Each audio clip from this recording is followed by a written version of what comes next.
First thing, can you tell us your name and spell it and give us your position or title? Irene Fanelli, F-A-N-E-L-L-I. I'm the president of Environmental Health Consultants Incorporated. Okay. You wanted to limit the interview specifically to your observations made during a meeting on May 15th, 1992, during which Nikolai identified areas of soil contamination from an aerial photograph. Can you tell us what happened? While we were sitting in the meeting, Nikolai had indicated that he thought he could identify areas of contamination generally by seeing the facility from an aerial view and by, concentrating in on what the property was, I guess, from him looking at it.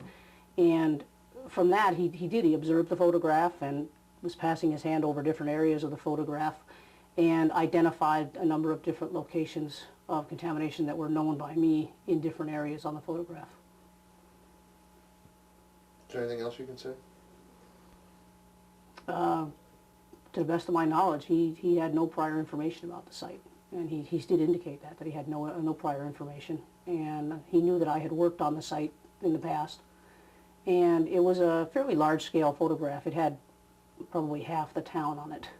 So that it wasn't just the specific site. It had the surrounding areas as well. And he identified a number of areas off-site that I was aware of that were contaminated. And then a couple of other areas that I didn't know were contaminated, so I couldn't say whether or not.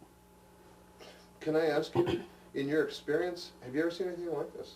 No, definitely not. When we do these kind of sites, we have to go out and drill holes and take samples of soil and take samples of groundwater and have them analyzed by an accredited laboratory.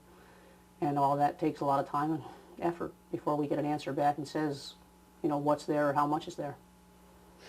Sounds to me, if I were in your shoes, I'd think, shortcut. Maybe I retain this guy's services at least to get a preliminary, and then I go, does that at all occur to you? Is that even reasonable? Oh, I think it's certainly a possibility. It really does shortcut the whole process. The part of the effort that it would take to do that would be a confirmation process for the agencies to buy off on it, because a lot of these sites are under direction of an agency and some of them aren't. For those that aren't under direction of an agency, you might not have as much of a proof issue.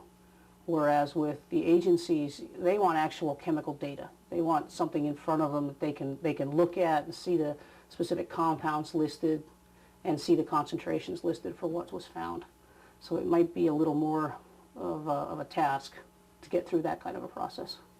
Let me just ask you, as a professional in this field, if I were in your shoes and he did something like this, it gave me a shortcut, and I went out and drilled and I confirmed, it still wouldn't tell me about the adjacent parcel that he said was clean. Would I not have to drill there too to confirm that in fact it is clean, for instance?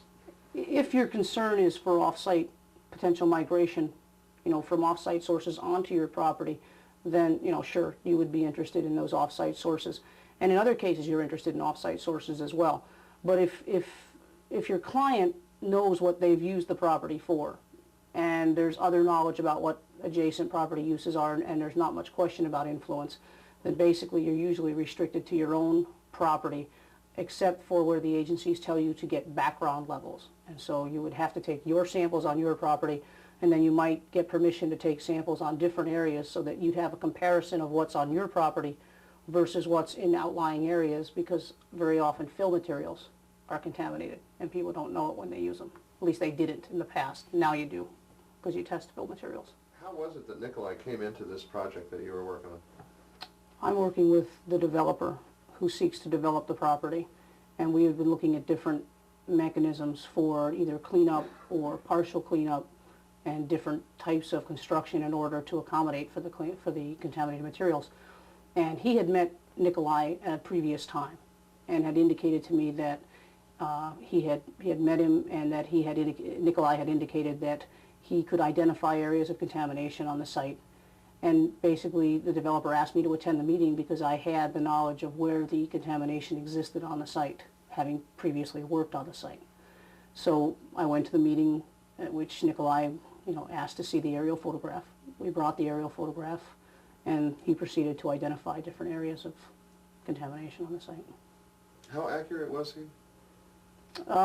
Based on my recollection of the areas of contamination, he was very accurate. He was very accurate. There was only one location that he indicated was contaminated that I didn't know about. and it wasn't within the scope of the previous work that I had done, so there really wasn't any reason for me to know. But the areas that I was aware of, he verified and identified the areas that I knew were contaminated. And in his verification, he indicated from higher density to lower density, or more polluted to less polluted. Can you describe that?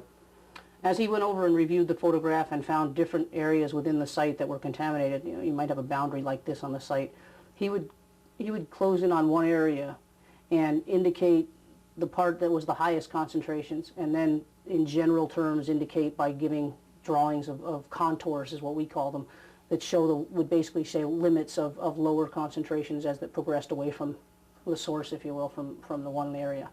And that was accurate as well. Now again, he's not giving me specific numbers. You know, in other words, this is 100 parts per million versus 5 parts per million. But in relative terms of concentration, he was accurate. When we think about toxic hotspots underground with groundwater or soil contamination, a lot of times we run into situations where we can identify which way the toxins migrate after rainfall.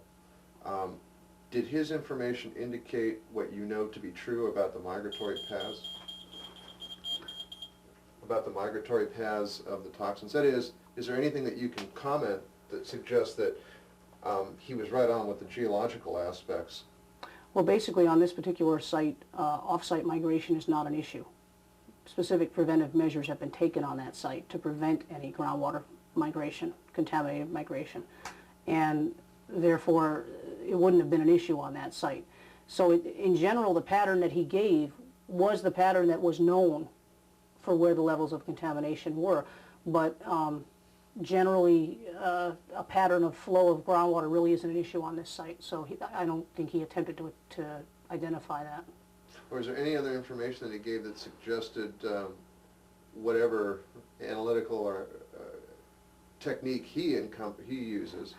I tried to ask him that, and basically what he's saying is that he has a means of feeling or interpreting the energies, whether it be the currents in the ground or whether it be just the amount of energy from the earth versus what is the surrounding area, that type of thing. We didn't get too much into detail about it, so I don't have a real specific explanation. I do know that, you know, he passes his hand around over the photograph, and based on that he says that he senses the varying levels of energy. And I asked him, how do you can differentiate between what is the pollution versus what is, for instance, a power plant, or what is, for instance, a transformer, or for instance, there's a restaurant in the area, so there's a lot of power that would be used for that. And he said that he is able to distinguish between those, so that he knows when something is chemical contamination versus some other type of energy, electrical or solar energy, that type of thing. That's how he explained it to me. As a professional, what do you make of this? I'm not really sure. I was very, very surprised. I was interested, obviously, that he was able to identify these areas from what was my understanding, no prior knowledge of the site. And, I mean, I've been on site, I've seen the contamination, I know where it is, and he was able to identify it.